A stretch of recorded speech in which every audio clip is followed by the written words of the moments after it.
Et Denitsa Ikonomova évoque son postpartum après sa grossesse. Beaucoup attendent son retour sur le parquet de Danse avec les stars, mais Denitsa Ikonomova semble se destiner à une toute autre vie depuis l'arrivée de sa fille. La quadruple gagnante de l'émission diffusée sur TF1 est devenue maman pour la première fois en novembre dernier.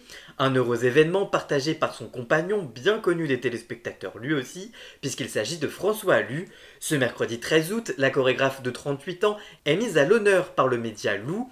Un échange porté essentiellement sur son bébé, né au mois de novembre sous un signe astrologique qui n'est apparemment pas très facile, indique-t-elle.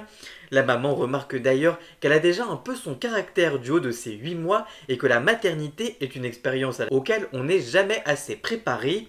La Bulgarde avoue dans son cas, je cite, « L'accouchement n'était pas comme j'imaginais, déjà je voulais accoucher par voix basse, je suis partie en césarienne, il y a plein de gens qui disent que la césarienne n'est pas vraiment un accouchement, mais je vous le dis, c'est un vrai accouchement, on ne sait plus où on est complètement drogué, je pense que j'avais besoin de temps pour réaliser ce qui s'était passé, après l'accouchement c'est là que ça a été un peu plus compliqué, souvent les femmes n'en parlent pas parce qu'on savait tout, après l'accouchement il y aurait beaucoup de femmes qui se désisteraient à avoir des enfants, mais moi je n'ai pas peur de le dire, c'est beaucoup de bonheur, mais ce n'est pas que du bonheur non plus. Comme j'ai décidé d'allaiter, ça a été encore plus dur. Sur 24 heures, on ne dort pas beaucoup. C'est la pire torture du monde, le manque de sommeil. Il faut vraiment accoucher et se dire que c'est une période qui passe et après il y a beaucoup de bonheur qui arrive, mais c'est quand même compliqué. En tout cas toi, qu'est-ce que tu penses des déclarations de Denitsa Ikonomova? Dis-moi tout ça en commentaire et surtout abonne-toi.